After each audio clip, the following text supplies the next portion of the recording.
நல்ல பயிற்சி மையம், அதற்கு பேர் முதல்வர் படைப்பகங்கள் சென்னையிலே உருவாக்கப்பட்டுள்ளது. இனி அடுத்த கட்டமாக 2ஆம் நகரமாக இருக்கிற தூத்துக்குடி போன்ற நகரங்கள் எல்லாம் செய்யப்படும் என்பதை தேர்தல் அறிக்கையிலே கூறியுள்ளார்கள். இவ்வாறு அவருடைய தேர்தல் அறிக்கையெல்லாம் நம்முடைய மக்கள் இதை செய்வார், சொன்னதை செய்வார் நம்முடைய முதலமைச்சர் என்ற நம்பிக்கையோடு இன்னைக்கு திராவிட முன்னேற்ற கழக தேர்தல் அறிக்கை தான் கதாநாயகியாக திகழ்கிறது. நம்முடைய முதலமைச்சர் சொன்னது போல சொல்லணும்னா சூப்பர் ஸ்டார் நம்முடைய தேர்தல் அறிக்கை தான். மக்கள் எதிர்பார்த்து இதெல்லாம் செய்வாங்க என்ற நம்பிக்கை இருக்கிறது என்பதை கூறிக்கொள்ள விரும்புகிறேன். ஆனால் எதிர்கட்சியிலையும் ஒருத்தர் இருக்கிறார், நேற்று பிரச்சாரத்துக்கு வந்தார். ஆனால் பேசுனதெல்லாம் பார்த்தீங்கன்னா பழைய காணாமல் போனவங்களாம் தேடி தேடி கொண்டு நிறுத்தியிருக்கிறாங்க. எல்லாரும் எங்கே போனாங்க அப்படின்னு தேடினவங்களாம் இன்னைக்கு கூப்பிட்டு வந்து வேட்பாளரை நிறுத்தியிருக்காருன்னா சொல்லணும். அவர் ஒரே ஒரு புகாரை மட்டும் என்னை பற்றி பேசினார். இந்த சமூக நலத்துறை அமைச்சர் அவர்கள் அவர்களுடைய பேட்டியிலே 6000 போக்சோ பாதிக்கப்பட்ட பிள்ளைகள் என்று கூறியுள்ளார் அப்படின்னு சொன்னாங்க. இதே ஒரு புகாரை, இதே ஒரு குற்றச்சாட்டை சட்டசபையில் வச்சார். நான் அவருக்கு தெளிவாக பதில் சொல்லிட்டேன். ஆனாலும் மண்டையில் ஏற மாட்டேங்க. நான் என்ன பண்ணுறது? நான் சொன்னேன், ஏங்க 6000ன்றது இந்த போக்சோ சட்டம் வந்தது 2012ஆம் ஆண்டு ஜெயலலிதா அம்மையார் ஆட்சியில் இருக்கும்போது, அப்போதைய காங்கிரஸ் மத்தியில் ஆட்சியில் இருக்கும்போது குழந்தைகளுடைய பாதுகாப்புக்காக கொண்டு வந்தப்பட்ட சட்டம்.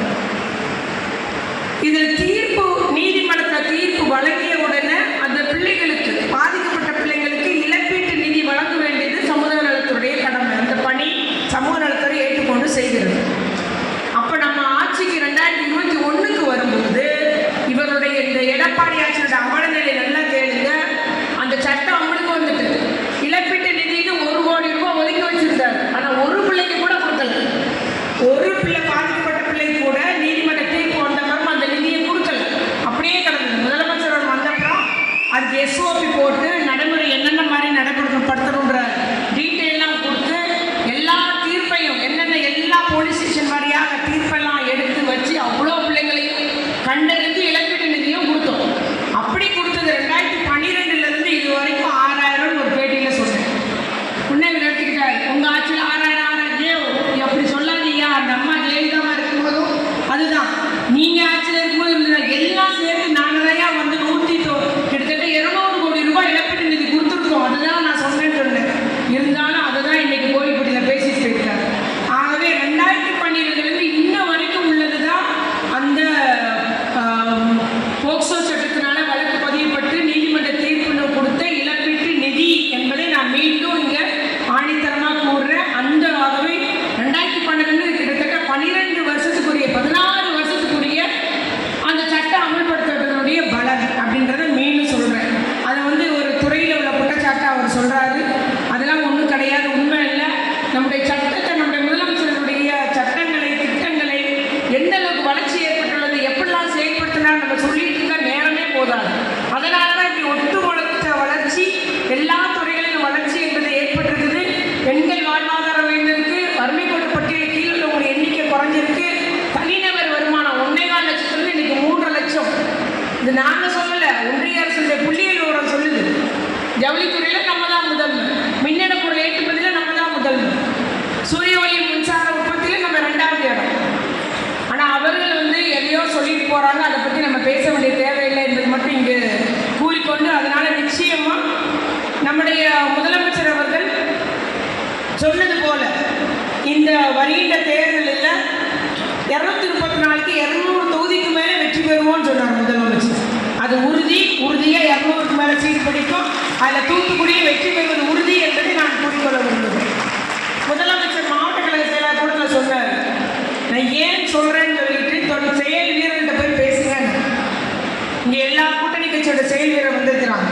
முதலமைச்சர் சொன்னது வேர்களாகவும் விழுதுகளாகவும் கிராம கீழ்மட்ட லெவலில் அன்னைக்கு பூத் லெவலில் ஒவ்வொரு வாக்காக எடுத்து உதயசூரன் போட வைக்கிறது யாரு? நீங்கள் ஒவ்வொருத்தரும், இங்கே இருக்கிற ஒவ்வொரு செயல் வீரர்களும், எல்லா கட்சியும் சார்ந்த செயல் வீரர்கள், நீங்கள் தான் அதை சாதிக்க முடியும். நீங்கள் தான் செய்து காண்பிக்கிறீர்கள். ஆகவே நான் செயல் வீரர்களை நம்பி தான் இந்த 234 200 என்பதை சொன்னேன் அப்படின்றத நீங்கள் அந்த செயல் வீரர் கொடுத்த பேசுவே சொன்னாங்க. ஆகவே உங்களை நம்பி தான் நம்ம முதலமைச்சர் சொல்கிறோம். அப்போ நம்ம செய்து காமிக்கணுமா இல்லையா? கண்டிப்பாக காமிக்கணும். அத்துணை பேரும் நம்ம மெத்தனமே கூடாது. கூடாது, உறுதியாக வெற்றி பெற உறுதி. ஆனால் நம்முடைய களப்பணி என்பது மிக மிக முக்கியமானது. இன்னும் 21 நாட்கள் இருக்குது. அது ஒரு நாள் முழு நாள் பிரச்சாரமாயிருக்கும். 20 நாட்களும் மாலை நேரங்களில் வந்து வாக்காளர்களை கண்டறிந்து வீடுகள் தோறும் போய் சந்திச்சு, சிலவங்க 2 மனசா இருப்பாங்க, இங்கே போடவா அங்கே போடவா, வாங்கிட்டு தான் இருக்கிறோம் மாதம் 1000 ரூபா, ஆனால் இங்கே போடவா அங்கே போடவா, இல்லை இங்கே 2 அங்கே 2 இருப்பான். நீங்கள் அவங்களெல்லாம் 4 ஓட்டையும் உதயசூரில் போட வைக்கணும். அது நீங்கள் பேசுறது மூலம் தான் இருக்கு. பேசி ஆதரவு கேட்பது உங்கள் ஒவ்வொருவருடைய கடமை. இங்கே உள்ளவங்கெல்லாம் நாங்கள் பேசிட்டு போயிடுவோம். ஆனால் களப்பணி என்பது ஆற்றுவது நீங்கள் எல்லா செய்வீர்களும். ஆகவே அந்த பணியை நம்ம மாலைதோறும் தொடங்கிடுவோம், செய்துக்கிட்டே இருப்போம். நிச்சயமாக நம்முடைய திட்டங்கள் எல்லாம் செஞ்சிருக்கோம். ஆனால் இது என்னது? அறுவடை காலம். ஆகவே நம்முடைய வாக்குகளை எல்லாம் உதயசூரன் தினத்தில் நம்முடைய மதசார்பற்ற முற்போக்கு கூட்டணி கட்சியின் சார்பில் திராவிட முன்னேற்ற கழக சின்னமான உதயசூரன் தினத்தில் நீங்கள் பெற்றுத்தர வேண்டும் என்பதை அன்போடு கூறிக்கொள்ள விரும்புகிறேன். அதுபோல எல்லா அரசு திட்டங்களையும் பெற்றுத்தருவோம்.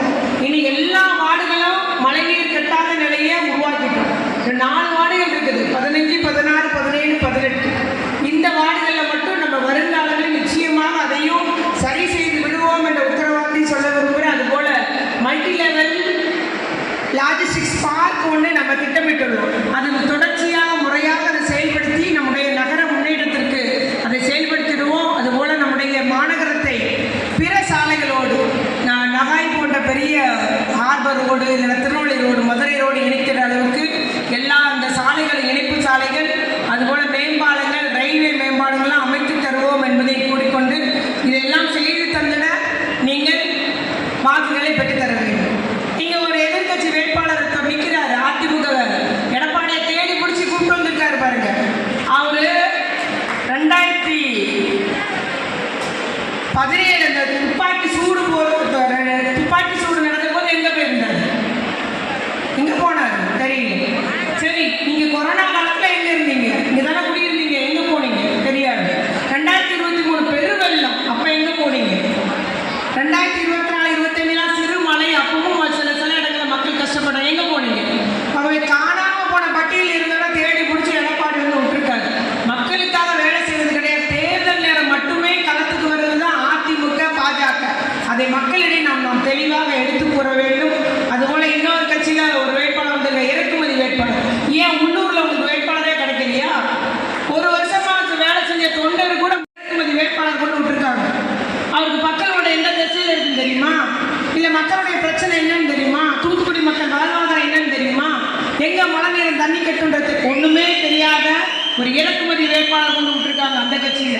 ஆகவே நிச்சயமாக உங்களில் ஒருவராக இருந்து நம் மண்ணின் மைந்தராக நம்ம எந்த துன்பத்திலையோ இன்பத்திலையோ என்ன பிரச்சனைனாலும் கூப்பிட்ட குரலுக்கு ஓடோடி வந்து உங்களுக்காக வேலை செய்கிற உங்கள் சகோதரிக்கு நீங்கள் எல்லாம் ஆதரவு பெற்றுத் தர வேண்டும்.